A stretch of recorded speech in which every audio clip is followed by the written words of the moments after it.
Olá, bem-vindo a mais uma live de saúde mental do Instituto Olhos da Alma Sã, Clínica Social Jung Brasil e rede afiliada, né, Universidade Federal do Mato Grosso, né, Universidade Federal do Tocantins, Universidade Federal de Goiás e várias outras entidades participantes.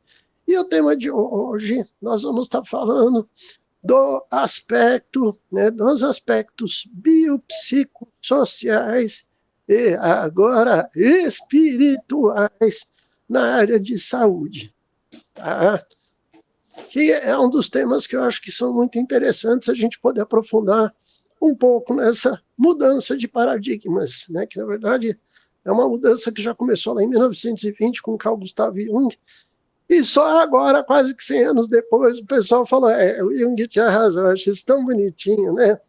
Com a gente aqui de Goiás está a professora mestra, né? Kellen Lima. Olá, oi, gente.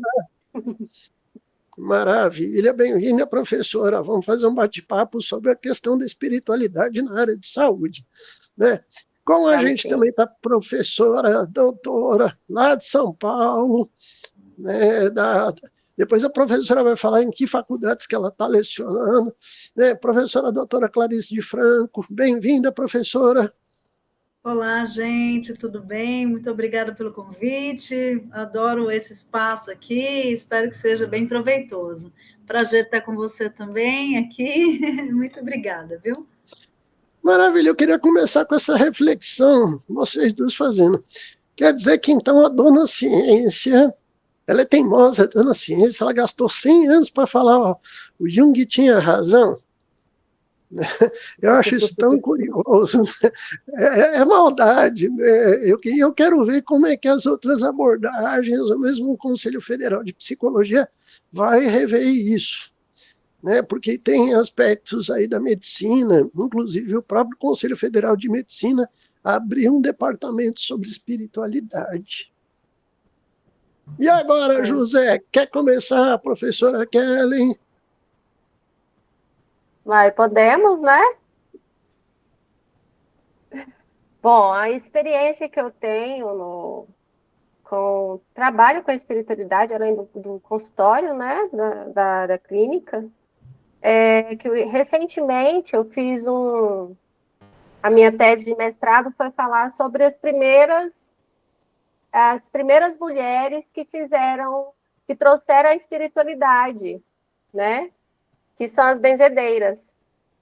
E nesse universo, né, eu encontrei, né, várias histórias, né, da medicina, né, e que antigamente a medicina ela tratava o corpo e a alma, né, e hoje teve essa dicotomia, né, agora, né, depois de teve essa ruptura, né, de não ver o ser humano como a integralidade, né, mas vir trazer a medicina só uma parte como se fosse só a parte física, né? Só o corpo, né? Então eu tenho um médico específico para o coração, eu tenho um médico específico para o sistema digestivo, né?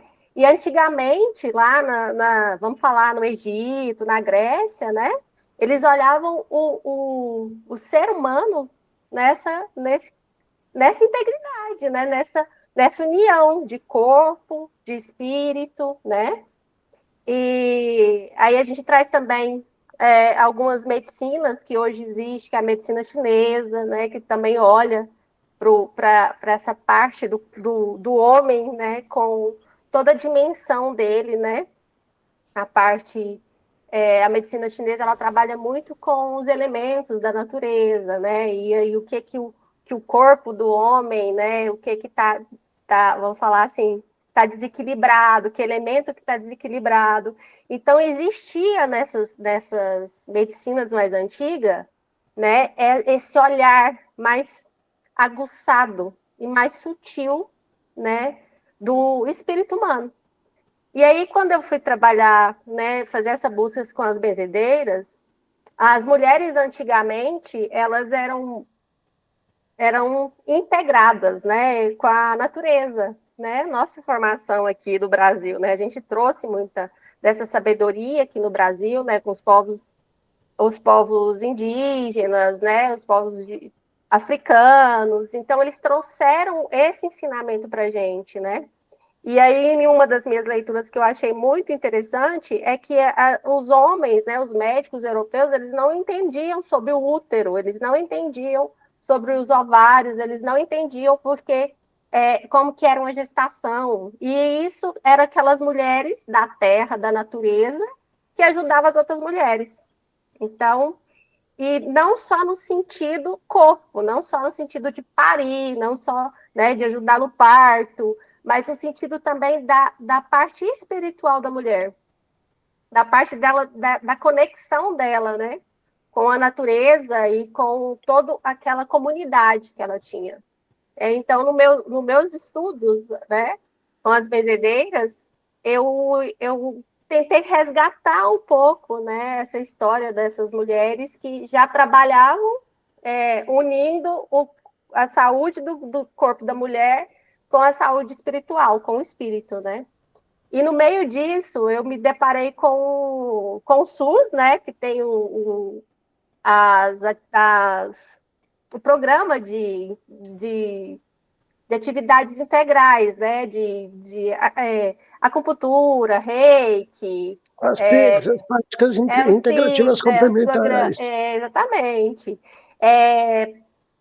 Os PICs, PIC, né, PICs. E aí eles envolvem muito as medicinas mais antigas, porém não integrava a nossa medicina popular, né? Não integrava o benzimento, porque nós estamos no Brasil colonizado, né? E que tem esse hibridismo cultural, tamanho, né? E influência de três, né? De três nações, três raças, né? Que a gente fala. E ali no SUS não existia a atuação, trazendo o benzimento, né? E esse foi um grande questionamento na época que eu levantei, né? Por que não traz as benzedeiras, né? E por minha surpresa, eu encontrei em Brasília benzedeiras que vão nas unidades de saúde, nas UBSs, e fazem os benzimentos lá. Sim. Então, E é curioso, Kellen, porque aqui na região centro-oeste, região norte, uma boa parte do nordeste, e mesmo uma parte ali do sudeste, interior de Minas, né, a gente vê que isso é uma prática recorrente, né, que vai tratar, faz uma ponte, né, entre a questão corporal e a questão espiritual. Espiritual, exatamente, né? Essa tradição, né, Jorge? Eu levantei muito essa questão dessa tradição, né? Porque surgiu há muitos anos e foi desestruturado, e assim, teve uma ruptura, né? Hoje a medicina ela não integra essa parte, né, do ser humano com algo maior, né? Ela tenta tratar o físico, somente o físico. E aí, quando eu... Pode falar. A gente vai retomar daqui a pouquinho, Kelly. Deixa eu passar um pouquinho para a professora Clarice, para a gente pegar essa ideia aqui, porque eu já vou te jogar uma outra questão agora. Tá. Né? Professora Clarice, e agora, de repente, 100 anos depois, o pessoal falando que Jung tinha razão. Pois é. A questão da psicologia e religião. O que a gente pode falar disso dentro do contexto da área de saúde? Vamos lá. Então, acho muito importante esse aspecto que a Kellen trouxe, né, de como teve um projeto aí da modernidade que foi de uma hiperespecialização, colocar tudo em caixinhas, separar os conhecimentos que antes eram integrados, né? A gente foi perdendo esse laço de que os conhecimentos, eles estão contidos nos outros e de que a gente pode aprender com outras culturas, né? Essa hiperespecialização, ela trouxe uma série de questões, né? E a psicologia, ela também passou por momentos muito ligados a esse tipo de pensamento que separa a lógica do corpo com a mente.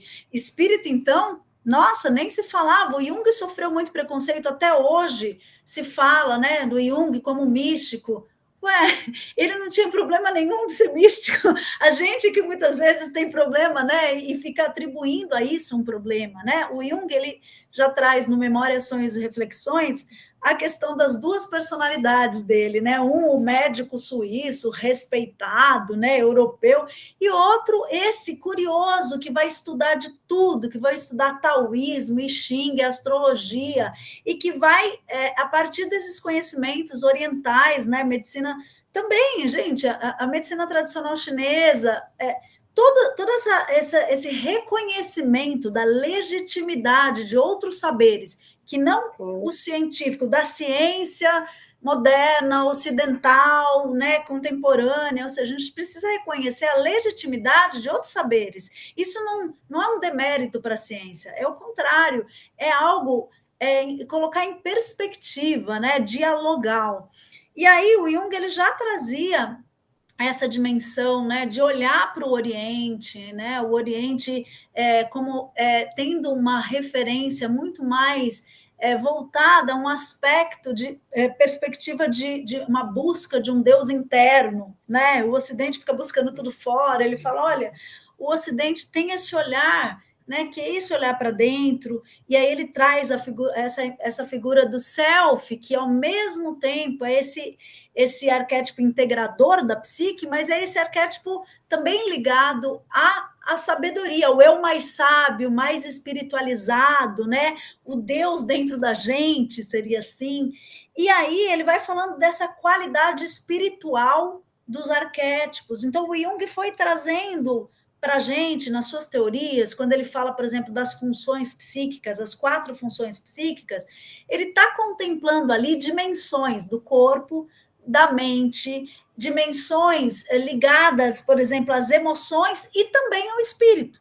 Quando ele fala da intuição, ele está falando ali de algo, né, que está ligado a lampejos que a ciência da época ainda não estava entendendo. Quer dizer, tem algo ali ligado a uma dimensão que a gente pode chamar de espiritual hoje, com mais clareza, né? E essas mudanças de paradigmas, acho que a Kellen trouxe essa figura extraordinária que a gente tem das benzedeiras e que realmente está ligada a um hibridismo, né, entre um catolicismo popular, concepções indígenas, né, também de sabedoria de plantas, de cura. Sim. Então tem ali, né, uma sabedoria de uma reza daqui, uma cura dali, e esse hibridismo, essa mistura fantástica que essas figuras tão sábias propiciam, né, para a gente, elas são patrimônio cultural, gente. Nossa! E aí o que acontece? A gente observa, pensando nas mudanças de paradigma, né, que houve uma transformação também nas buscas de espiritualidade, né, recentes, segunda metade do século XX para cá, porque antes a espiritualidade era mais voltada ao universo das religiões. Hoje, as espiritualidades, elas estão mais voltadas às buscas dos indivíduos de forma autônoma, que vão experimentando experiências em várias referências, que algumas são ligadas a religiões institucionais, outras não, são ligadas a retiros de final de semana, são ligadas a experiências de trocas grupais, a círculos sagrados, por exemplo.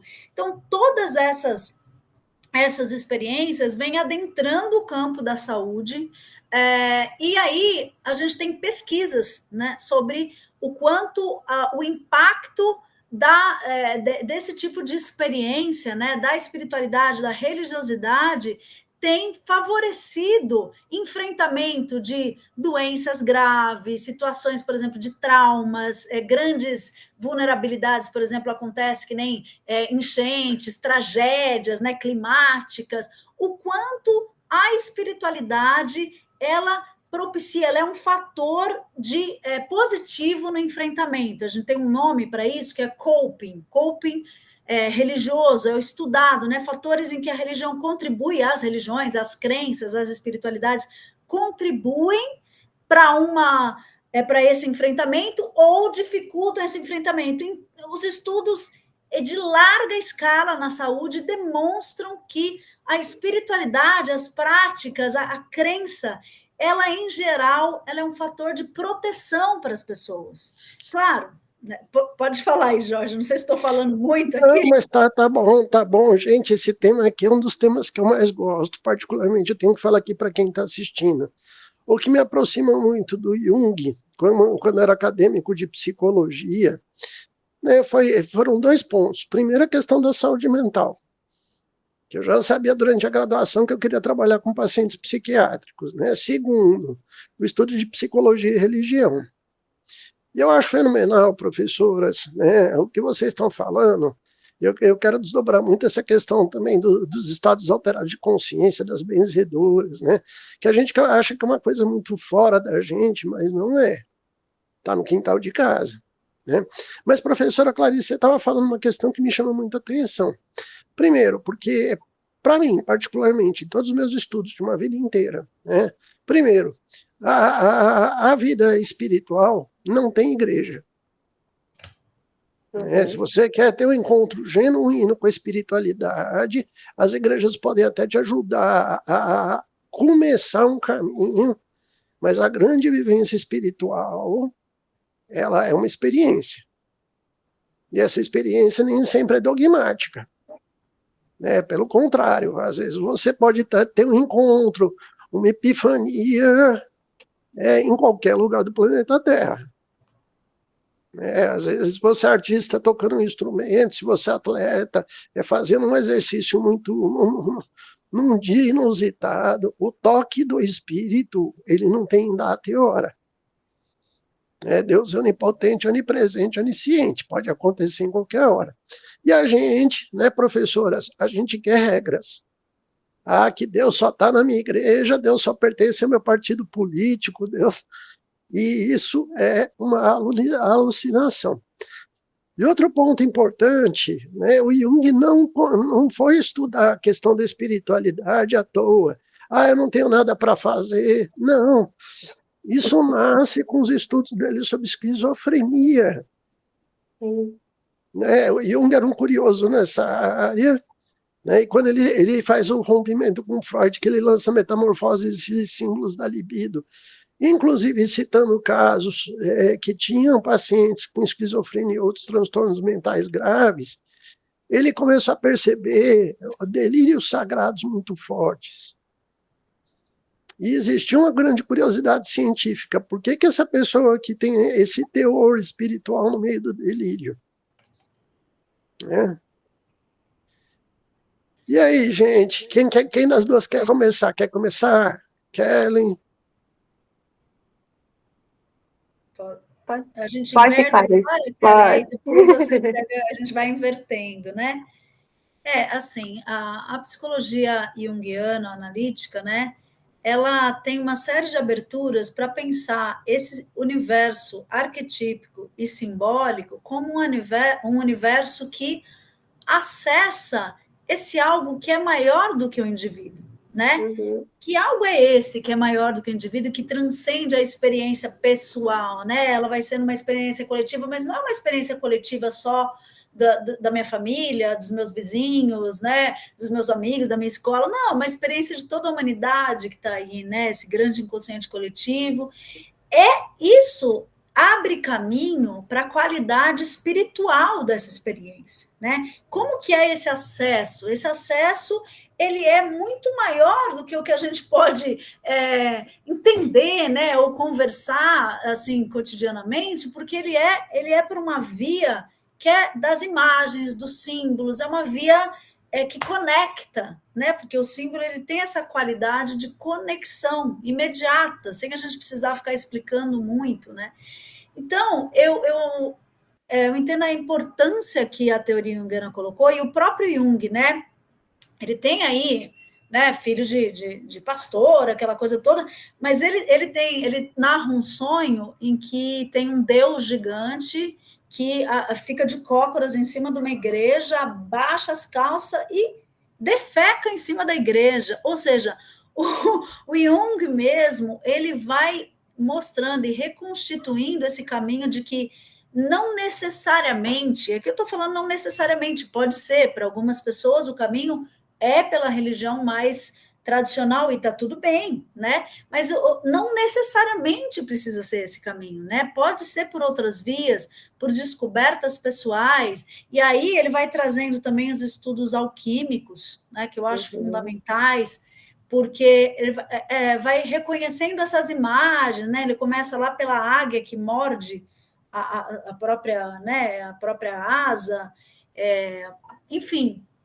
E ele vai reconhecendo essas imagens como padrões antigos, universais, que a gente visita durante nossos sonhos, que a gente visita em situações, né, que a gente está ali mais intuitivas, né, menos, com a consciência um pouquinho rebaixada. Você falou, por exemplo, da questão dos estados alterados de consciência, né, Jorge? Tem muitas pesquisas também, e aí já pensando, por exemplo, no Siddhartha Ribeiro, que é né, ele não é junguiano, né, não. Mas ele trabalha nessa linha de análise também do sono, do sonho, da mente e tal, e ele vai trazendo uma perspectiva super interessante da potência de estados alterados de consciência na criação humana, em como eles foram significativos para saltos de evolução.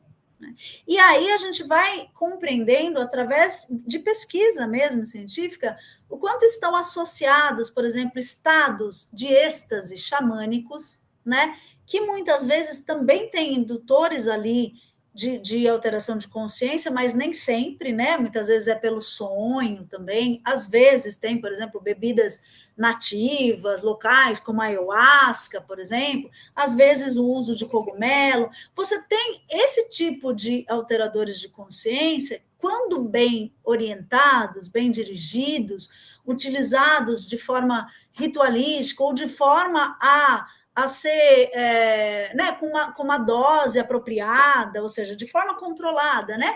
Você tem ali toda uma potência que na história da humanidade foi significativa para saltos de evolução. Tem tudo a ver, gente, experiências que são simbólicas, processos criativos na história da humanidade, no período neolítico, período, né, as pinturas rupestres. A gente tem muito desenvolvimento de consciência associado também a esses estados alterados de consciência e essas imagens que se repetem. Por exemplo, a gente vai ter sonhos, ou, por exemplo, pacientes que estão em estados de quase morte, que vivenciam aquela situação que vai e depois volta. Você vai ter imagens ali que recupera esses momentos grandes da humanidade, sabe? Então, eu estou falando de conexões importantíssimas aqui, que são pela via espiritual, que a gente observa que a espiritualidade, ela apoia um salto evolutivo mesmo, da consciência humana, da espécie humana. Eu acho muito importante a gente estar aqui falando sobre isso. Maravilha, professora, é interessante, né? É interessante a gente frisar que quando a gente está falando de espiritualidade, nós estamos falando de uma das camadas mais profundas da existência humana. E que cada vez mais a ciência fala, existe, não só existe, é extremamente importante para a área de saúde. Kellen, eu quero te provocar, adoro provocar, Kellen, tá? Prepara o tamanco aí, Kellen, né?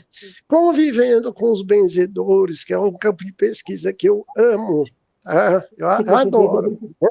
Inclusive tem um tipo aqui no estado de Goiás, na região norte, também no interior ali da região nordeste, aqui mais para o lado, tem um tipo específico de benzedor, que é o benzedor de cobra.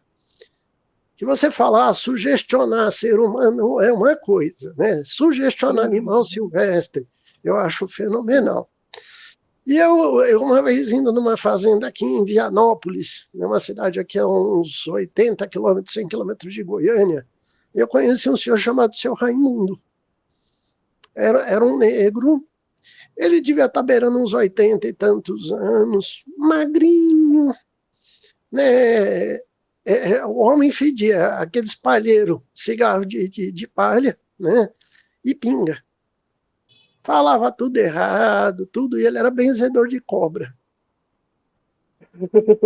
Né? Ele não conseguia conjugar verbo em 2 frases direito, sabe? Era totalmente matuto, né? Mas eu fiquei tão impressionado com uma questão.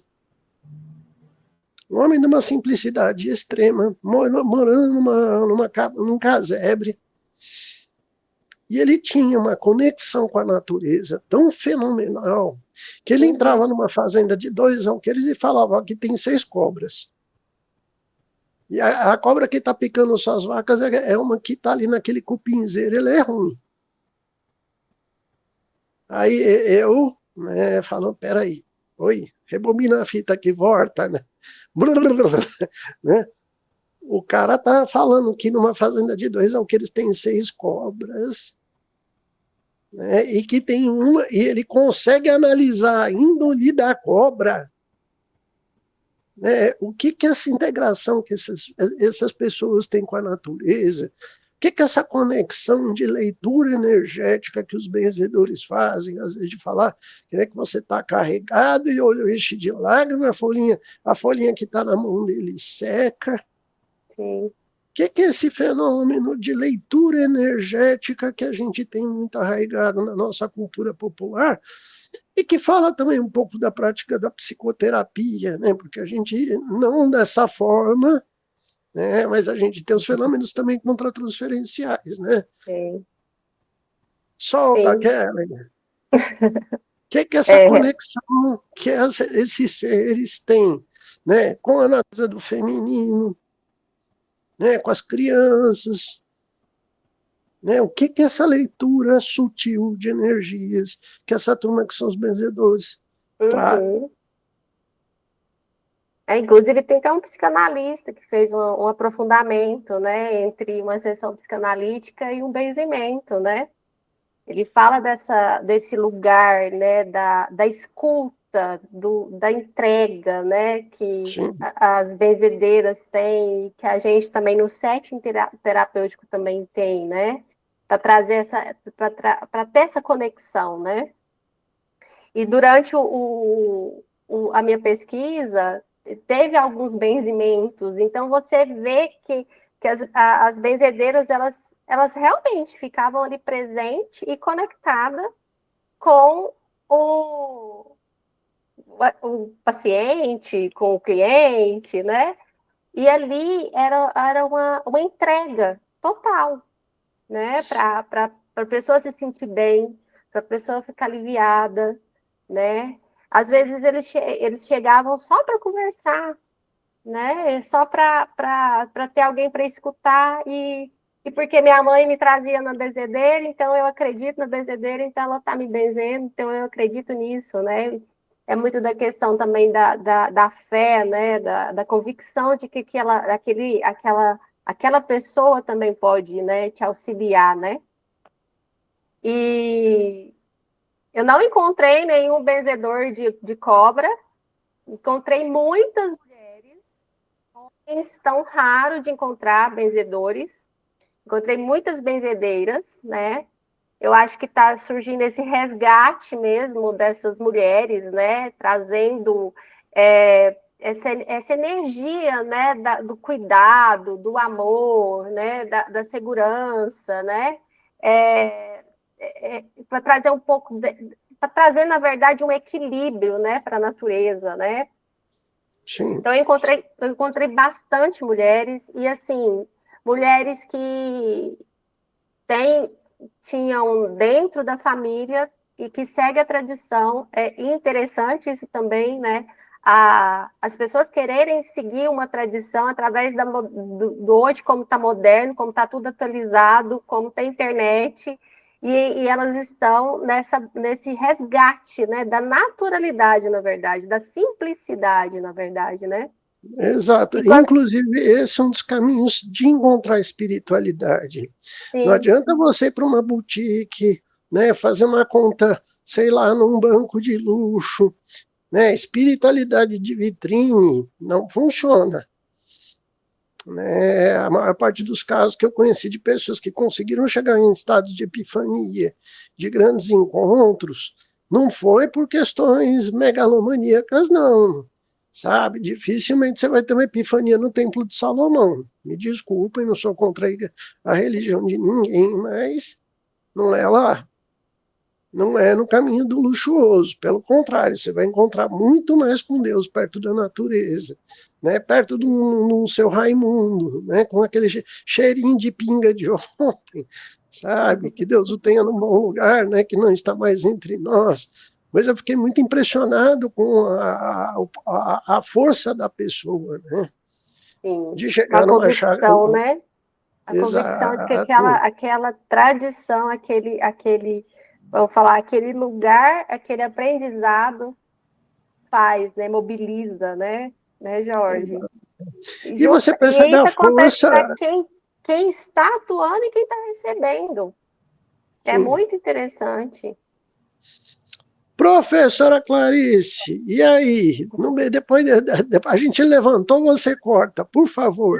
Vamos lá.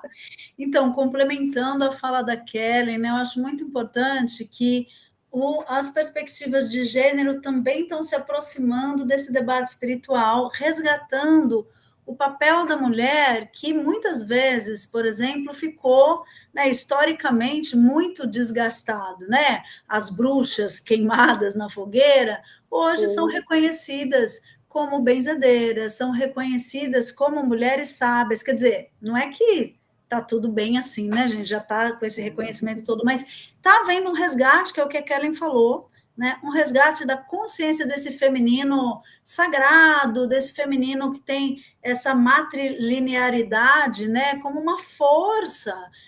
Então, o ecofeminismo, né, feminismo indígena, comunitário, a ideia dos círculos sagrados de mulheres, essa perspectiva também a Wicca, a bruxaria moderna. Eu acho importante pensar nesses aspectos onde os movimentos políticos, os debates, as lutas, né, que são de gênero, tal, se encontram com os movimentos espirituais, né? Muitas, eu sei que é uma encrenca aí, né?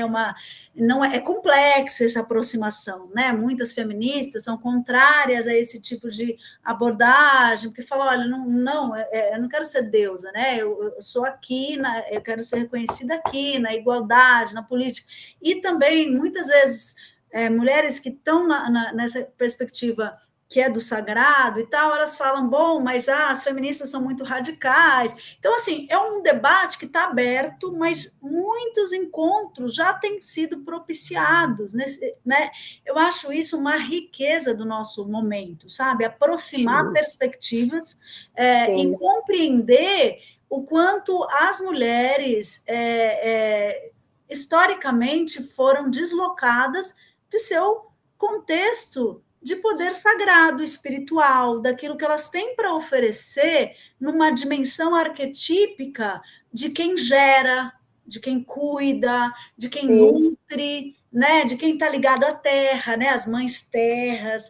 Então, assim, o quanto agora a gente vai resgatando figuras como a Pachamama, né, nos Andes, essas figuras arquetípicas de referências tão importantes que são fundamentais. Claro, a gente tem também as referências gregas, e elas são importantes também, mas estou falando, essas aqui mais pertinho, né, elas vão dando uma dimensão mais da nossa cultura, né? Para que falar de Deméter se a gente tem Pachamama? Tudo bem, podemos falar de Deméter também, né? Nada contra, saúde a Deus, mas podemos falar de Pachamama, sabe? Então, acho que essa dimensão que a Kellen trouxe é muito importante para um resgate desse lugar da mulher, né? E como os olhos hoje estão sendo modificados, as perspectivas, por exemplo, a gente fala bruxa hoje, as mulheres muitas vezes têm orgulho. Eu sou bruxa, né? Eu falo, eu sou bruxa, né? Já vim de roxinho porque gosto, sou bruxa. E aí, antes isso era muito mal falado, né? Sim. Mas é interessante, professora, que até em contextos mais, entre aspas, conservadores, se a gente pegar alas do protestantismo, né? Dentro da Igreja Católica hoje, o movimento carismático, você está tendo uma abertura maior para esse tipo de discussão. Eu tenho visto movimentos de mulheres mais organizados, né? Até para falar de dom profético, até para puxar outras estruturas, né? Uhum. Isso. Tá, então eu vejo que a gente tem aí um levante nas estruturas sociais, né? O pessoal da Igreja Católica mais conservadora falando de ordenar, né? Não sei nem como é que vai falar, né? Mulheres para serem padres, assumir de fato o sacerdócio, né? Está tendo essa discussão muito forte hoje, mesmo em estruturas seculares, né? E o que eu acho muito interessante.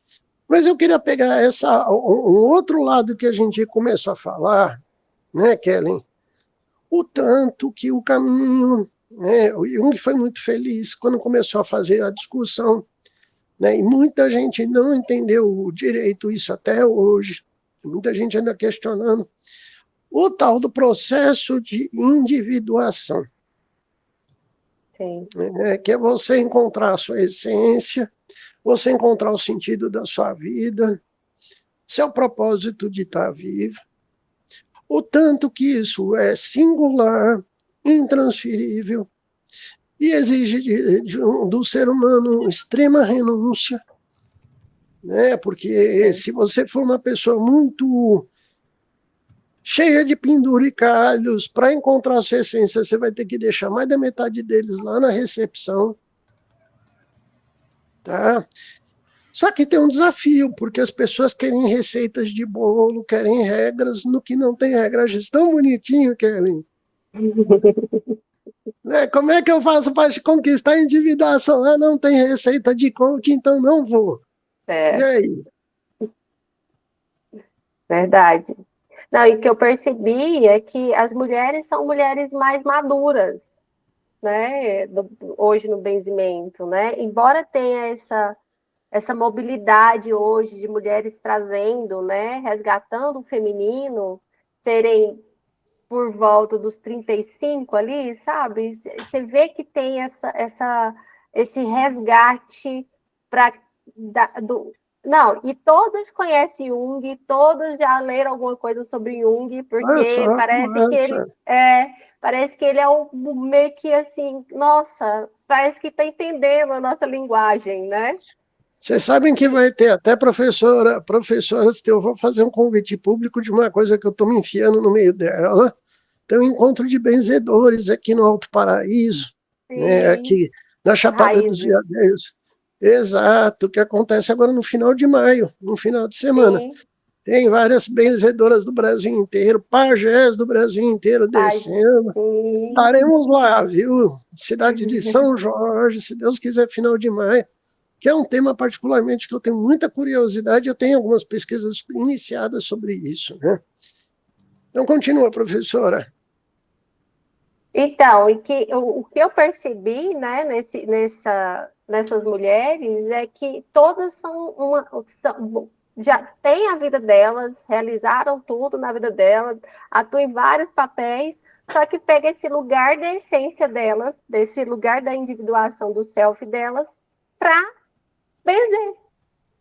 Porque para elas, benzimento é uma coisa que faz sentido na vida delas, que é uma característica da essência delas, né? E é como se fosse honrar toda não só a ancestralidade, mas honrar toda a dimensão espiritual que elas têm, né? E através do ato do benzimento. Porque para elas benzer é abençoar, né? Assim como as parteiras foram as primeiras benzedeiras, né? É a primeira que abençoa, né? Quando nasce a criança. E ali existe essa conexão muito, né, forte.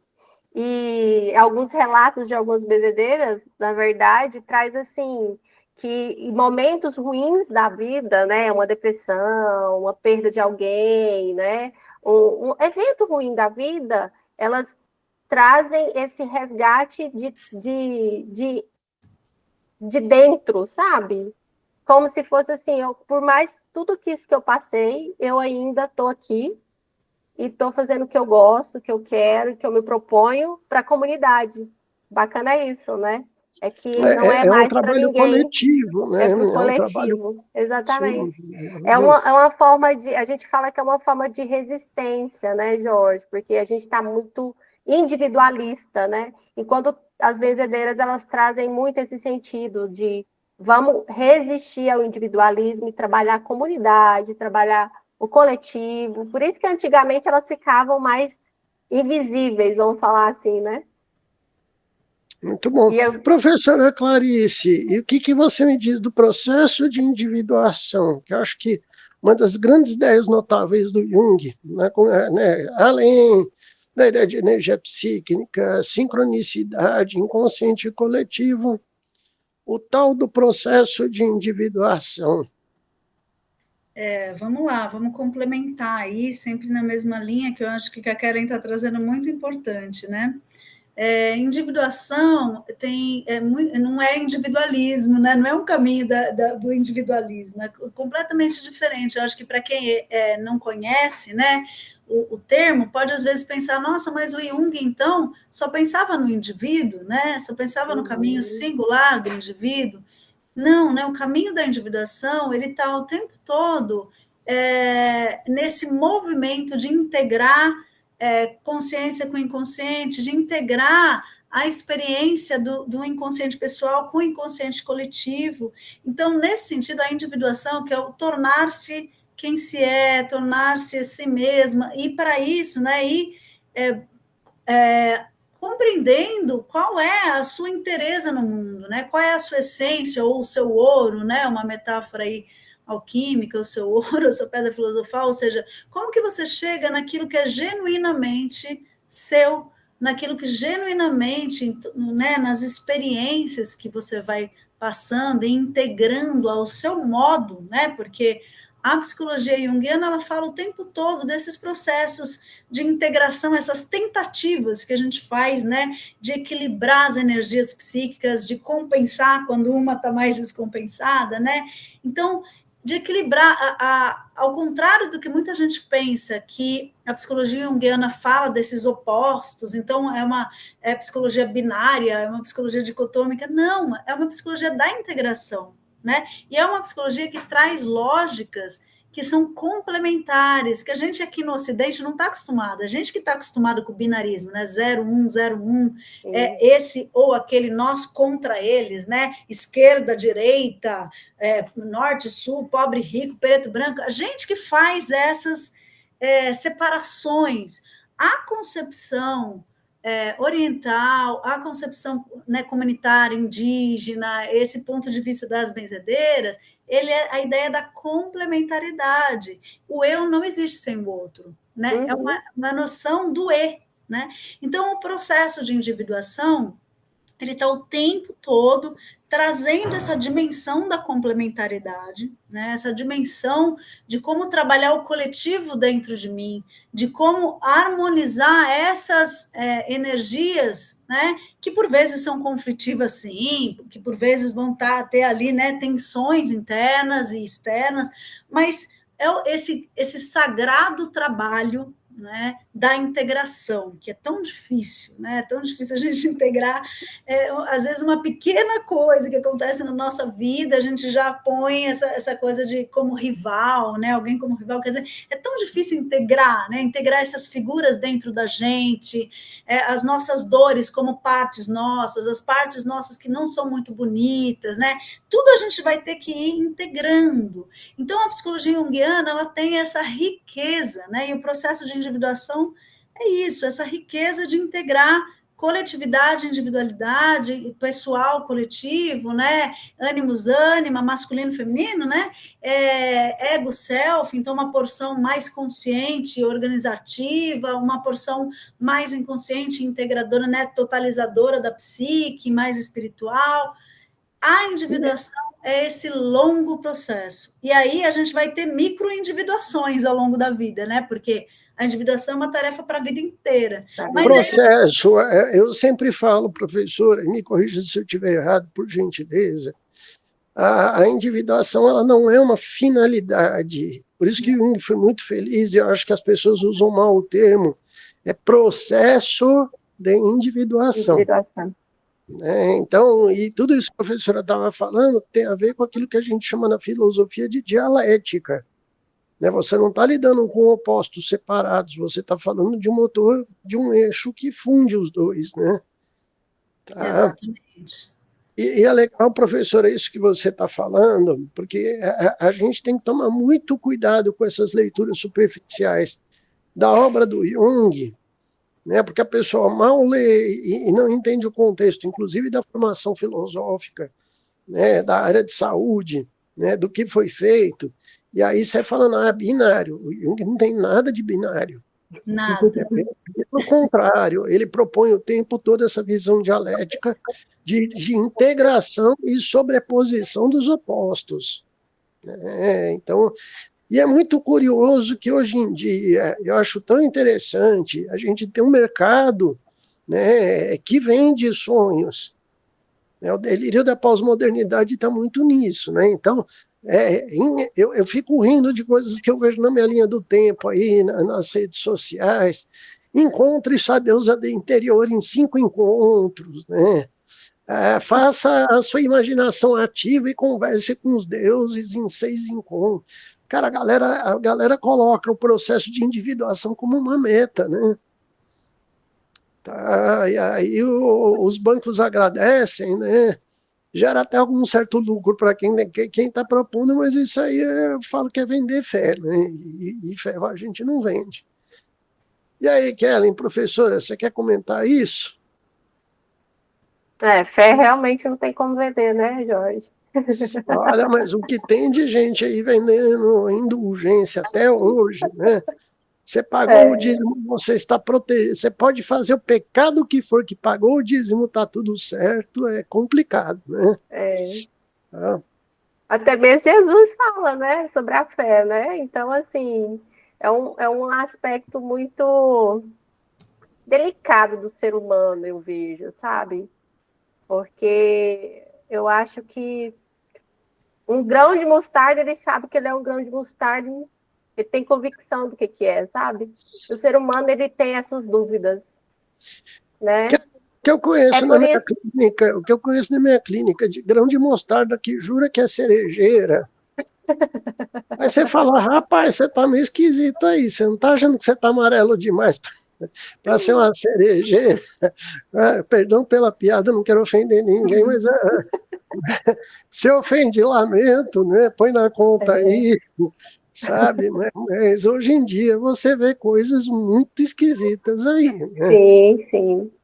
Mas assim, né, o que eu achei muito interessante é que quando eu fui estudar os povos originários, né, eles têm essa convicção, né, eles acreditam na natureza, eles têm essa fé na natureza, né, e por isso que eles fazem todos os ritos, o rio é um deus, é uma pessoa, é parte de mim, é comum a mim, é da minha comunidade, é da minha tribo. Então, não tem essa dicotomia, né? Por isso que eles trabalham nesse sentido de integrar corpo e espírito. Né? Por isso que as benzedeiras, elas tinham muito isso. Então, a planta, eu sei a planta que eu posso te ajudar a melhorar essa dor no estômago. Porque a planta fala comigo, eu falo com ela, e ela me avisa. Então, eles tinham essa conexão muito forte. Que a gente desconectou. É né? curioso, a gente desconectou totalmente. Sim.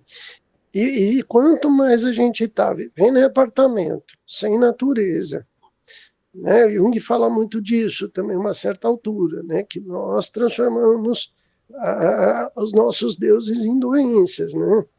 Sim. E a gente vê o ser humano pós-moderno que mora no apartamento, né? Que entra um besouro em casa, ele quase infarta, né? Um ser alienígena que vai chupar meu cérebro, né? Então socorro, né? E é só um besourinho. Então, que desconexão é essa da nossa própria natureza, né? A neurose pós-moderna está aí. Não é à toa que a gente está tendo uma enxurrada de pessoas com depressão e ansiedade.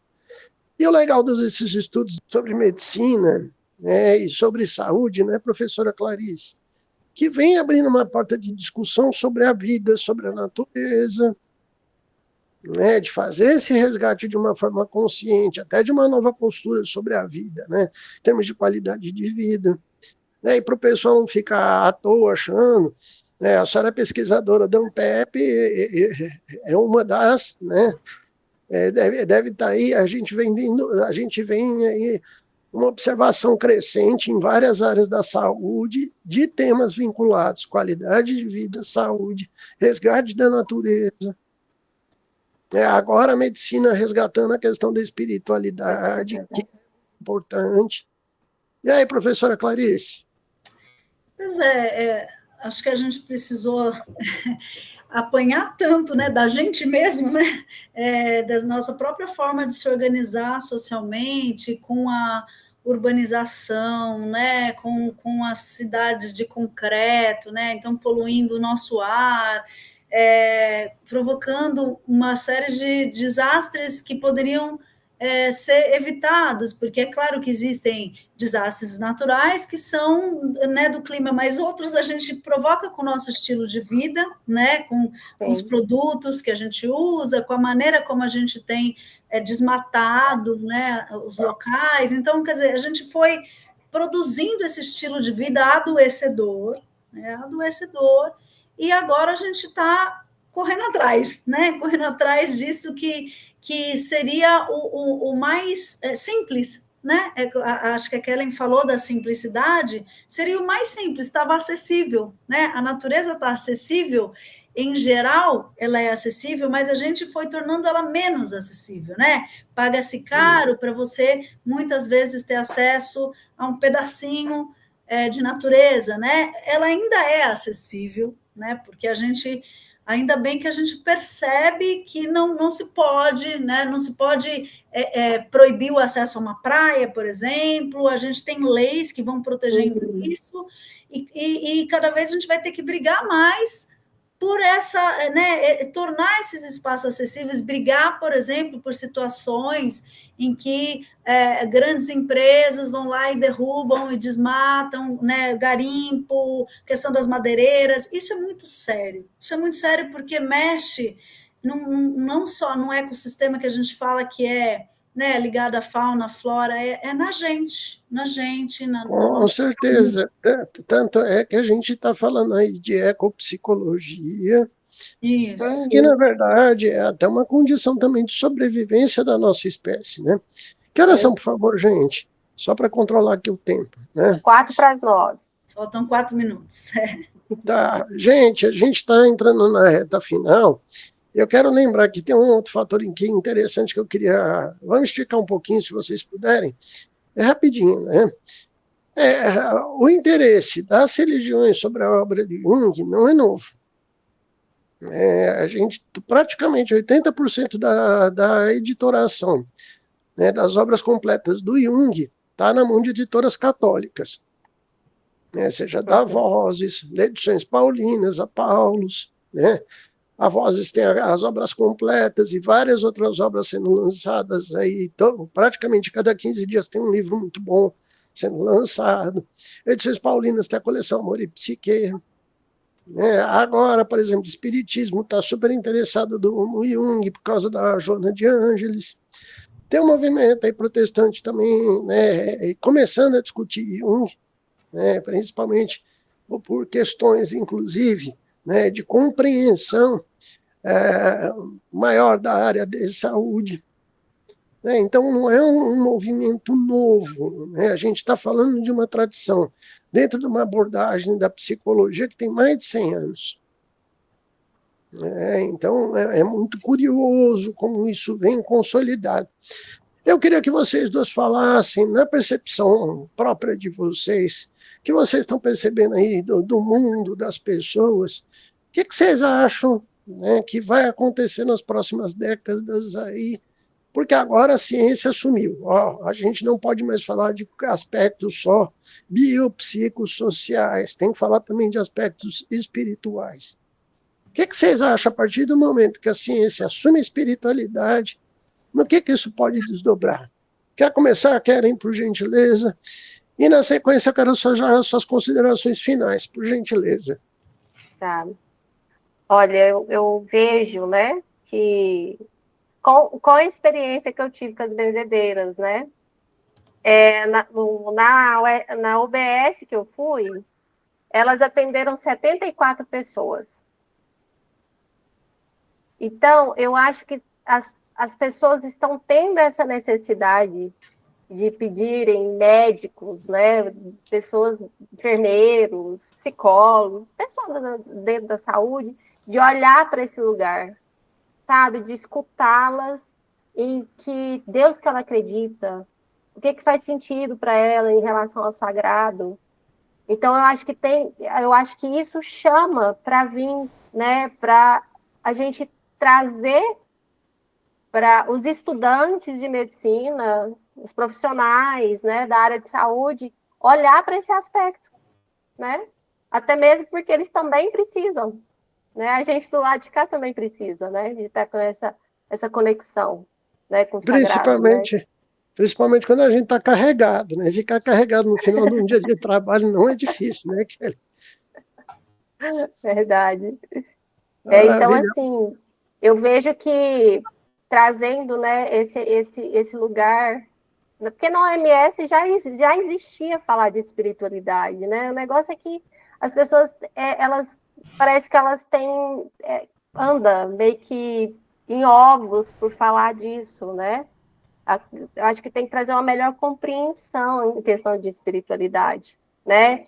Diferenciar de espiritualidade com religiosidade, né? Do templo onde que você frequenta, né? E trazer essa questão mais humana, eu falo, né? Mais amorosa, vamos falar assim. Muito bom. Professora Clarice, a senhora está lecionando em que universidade, por gentileza?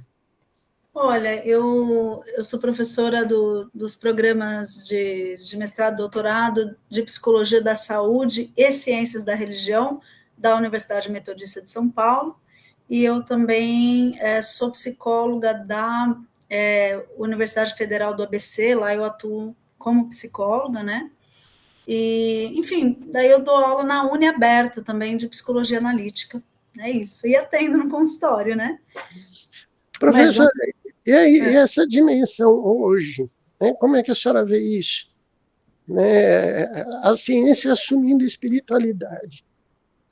Então, acho que a gente está, talvez por uma questão forçosa mesmo, não foi uma coisa natural que aconteceu, não, foi uma coisa que a gente foi se forçando a ver, né, o quanto o nosso estilo de vida estava nos fazendo mal, e a gente está caminhando, na minha visão, por um retorno à transdisciplinaridade, então essa perspectiva, né, de que o conhecimento é integrado, uma perspectiva de maior horizontalidade entre os saberes, ou seja, a ciência não é superior, a ciência ocidental moderna, ela não é superior a saberes ancestrais, milenares, nós precisamos saber dialogar, reconhecendo a legitimidade em pé de igualdade. Nós não estamos falando aqui de fake news, pseudociência, sabe, anticiência, não, nós estamos falando aqui de saberes localizados em diferentes tradições que precisam ser postos em diálogos. Então, acho que a gente caminha para uma maior horizontalidade entre os saberes, né? Esse resgate que a Kellen falou da simplicidade, da conexão com a natureza, a gente vê isso em muitos retiros, né? Buscando essa conexão, retiro que a pessoa sai desse ambiente, né? De estresse gerador, né? De ansiedade, de depressão, e vai para um ambiente em que ela pode ficar em silêncio, ou seja, resgate de coisas simples que a gente teria disponível com a gente mesmo, né? O silêncio, a gente esquece a importância, né, do silêncio, a importância da respiração, a importância de se alimentar bem, a importância de descansar. Por que não? A gente tem essa perspectiva de que a gente tem que estar o tempo todo acelerado e produzindo, né? Porque senão a nossa vida não tem sentido. Quer dizer, o sentido é só utilidade? O sentido é só quando a gente produz algo? Por que não pode ter sentido em descansar, em, né, perceber o que a gente está sentindo dentro da gente, o que a gente está sonhando? Então, acho que a compreensão da importância desses processos mais sutis e dessas integrações que a gente está falando aqui, eles já foram despertados, né? Essa consciência já foi despertada e nós estamos no caminho. É um caminho devagar, né? Não é igual para todo mundo, mas já estamos no caminho. Vou ver se eu consigo me encontrar com você lá no Alto Paraíso. Bora para lá, eu já estou me organizando aqui, acho que vamos terminando uns 5, 6 aqui, viu? Os empatas, os sensitivos aqui que trabalham com a gente, tá todo mundo animado, viu? Vamos lá, vai ser legal. Bom, gente, eu particularmente, eu acho esse tema um tema que nós vamos fazer várias lives sobre esse tema, porque né, eu gosto muito de frisar. Esse movimento da ciência não é só da psicologia analítica, né? Quando a turma do TCC resolveu plagiar o budismo, né, o Zen budismo, para criar um mindfulness, né, um plágio violento, né? Agora, há pouco tempo, quando eles resolveram plagiar, esse primeiro plágio aí do mindfulness foi na década de 2000, né? Agora, na década de 2010, com a teoria dos modos e dos esquemas, plagiando a psicologia analítica. Eles só não descobriram individuação ainda, né? Mas está lá. Já estão discutindo arquétipo, né? Uma hora eles chegam lá. Mas é curioso que, mesmo negando, mesmo a turma que falava mal, começa a perceber que, peraí, isso aqui está fazendo falta. Eu tenho que criar estruturas para compreender isso, né? Então, está tendo um caminho crescente. A área de saúde, só medicalizar não está resolvendo. Até porque está tendo vários outros fatores, né? E, inclusive, a professora fala muito claramente, nós sabemos hoje na área de saúde mental que é fator de proteção da saúde mental você ter uma vida espiritual ativa. Em qual religião, que forma que você vai exercitar isso, a gente não sabe. Né? Mas a pessoa que tem uma vida afetiva legal, tem relacionamentos estáveis, tem uma vida religiosa boa, não é que ela não adoece, mas o adoecimento dela é menos patológico, é menos catastrófico. Isso são dados científicos que a gente está trazendo, não é acho, não é talvez. Tem milhares de pesquisas falando sobre isso, a tal ponto que o Conselho Federal de Medicina resolveu criar um departamento sobre espiritualidade. Parabéns para vocês, tá? Eu só lamento, né, que a galera está resolvendo escutar o tal do Carl Gustav Jung 100 anos depois que ele já falava disso. Né? Então, galera, corre atrás do prejuízo, tá? Valeu, obrigado a todos que participaram. Essa é uma sequência de várias lives que nós vamos fazer sobre esse tema, que eu acho que tem muita coisa para explorar. E nós temos muito conhecimento sobre isso tudo. Né? Não é de hoje que a gente estuda isso. Né? A turma da psicologia analítica navega nessas águas desde a sua fundação. Tá bom? Obrigado, gente. Até a próxima. Obrigada, Jorge. Obrigada, Kelly. Uma alegria estar aqui com vocês. Valeu. Obrigada, tchau, Clarissa. Obrigada, Jorge. Tchau, gente. Tchau, gente.